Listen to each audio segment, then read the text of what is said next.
So a question I've been asked many times over the last couple of years is how I create my traditional bows using multiple ribbons. To a designer, it seems quite easy, but from the perspective of a consumer, the bows look quite complicated. You know, there's ribbons of different colors, yet it's all uniform and pretty concise and contained. So what I thought we would do today is demonstrate how to create a traditional bow using multiple ribbons, and what better ribbons than gingham for spring and summer. So we have a red gingham ribbon, which is also kind of a picnic tablecloth print, and we also have that same ribbon in yellow. So what we're going to do is we're going to start by dropping our rolls of ribbon to the floor. That way they're clear and we have plenty of ribbon to work with. So we're going to run a couple yards and we're just going to take our roll of ribbon and drop it to the floor. So if this is your first time creating a traditional bow with multiple ribbons, I encourage you to pick 2 ribbons that are the same width. It's a lot easier to contain within your hands if they're both the same width, and the likelihood of you losing any of the loops are greatly reduced if you're using the same width. So what we're going to do first is we're going to place them on top of each other and simply create a single loop. So this is up to you, however large you want to create your bow. If you're designing it for a smaller wreath or a smaller swag, of course make them a little bit smaller, but here we're making them about 6 inches long. So in total we'll have about a 12-inch bow. And now what we're going to do is double that up. So we created one loop, and now we're just going to flip it over and create a second loop.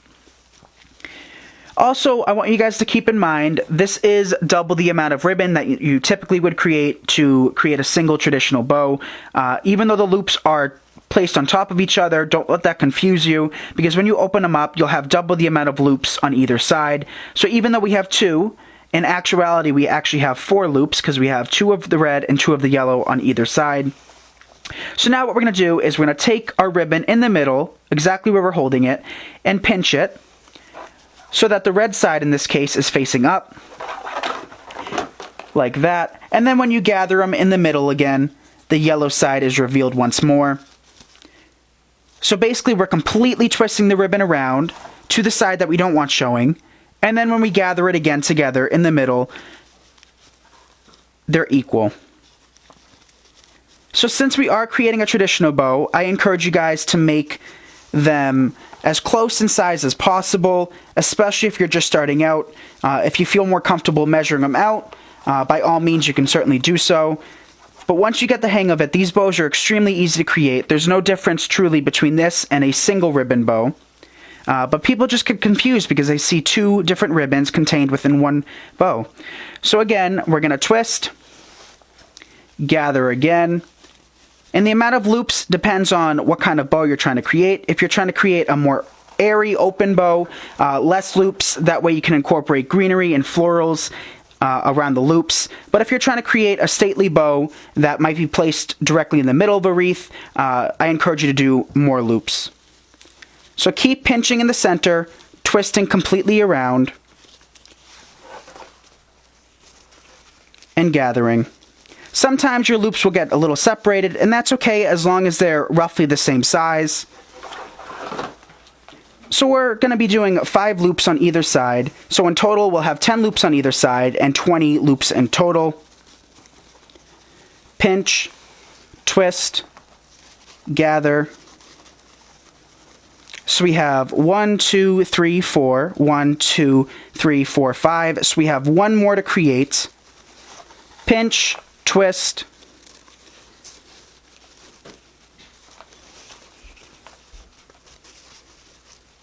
and gather. Notice that they're kind of going in their own direction, and that's perfectly fine.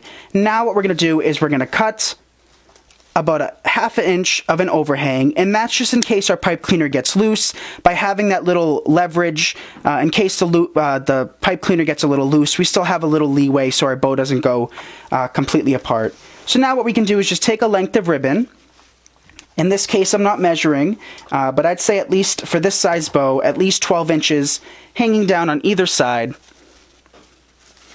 Just like that. And now we'll just place these loops, the tails that we just created, behind all of the loops, and we'll take one pipe cleaner. And also a good tip is to always match your pipe cleaner to whatever ribbon you're working with, whatever mesh. If you're working on a grapevine and you're doing florals, I encourage a green or a brown pipe cleaner. But make sure you twist it at least 3 or 4 times from behind. That way it's secure. And now what we can do is we can pull our tails forward and begin pulling apart our loops. So typically, it's easier to design once it's on your final project, whether it be a swag, a wreath, a lantern swag, you name it. It's a lot easier to open them up when it's attached, but in today's case, we'll just fluff it by hand. So now what we do, now that we separated some of the loops, what we can begin doing is actually opening them up. So what I do is I don't really have a method, I just pull them apart and try to balance the colors. So since we pulled a yellow down this way, we'll pull a yellow up top. And just keep repeating that pattern, trying not to have 2 colors side by side. So since we pulled a yellow down, we'll pull a red down now. Since we have a yellow over here, we'll pull the red over there, and vice versa.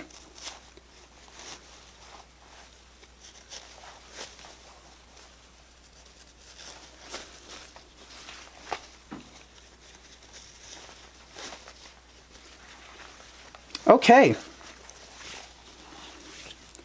So now that we have them opened up, what we can do now is do another fluff job just by running our fingers through the ribbons, opening them up, straightening them out.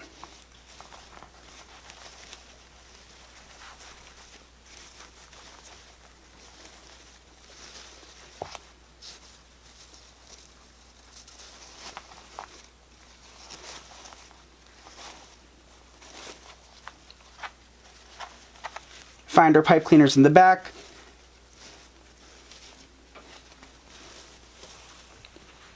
And there we have it.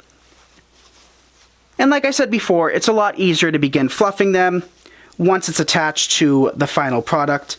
But these are great standalone bows, so if you guys do sell bows, or even if you don't, I encourage you guys to begin selling some of them because you can have a significant profit. We did sell these rolls of ribbon on my Etsy last year, and unfortunately they sold out, but I believe we sold them $15 with shipping or somewhere around that area for a 50-yard spool. The red one, we didn't sell the yellow one, but both of these are about $10 or so on craftoutlet.com as well as Trendy Tree, and a little goes a long way. We maybe have about 4 yards of each, if that, so, you know, in all honesty, we could probably make at least 10 bows from each roll. And all day long, I'd be able to sell these for about $15 to $18. So there is a significant increase in price and a significant profit margin if you do begin selling these, which I highly encourage you to do so. These look great on mailboxes, they look great on fence posts, lamp posts, you name it. But I hope you guys enjoyed this, and I hope you guys learned something new today. A very easy technique, basically the same thing as a single loop traditional bow, which I do have a tutorial on showing you guys how to create that. But I say give it a shot and let me know what you guys think. Alright everybody, I hope you enjoyed this and I'll see you all in the next video.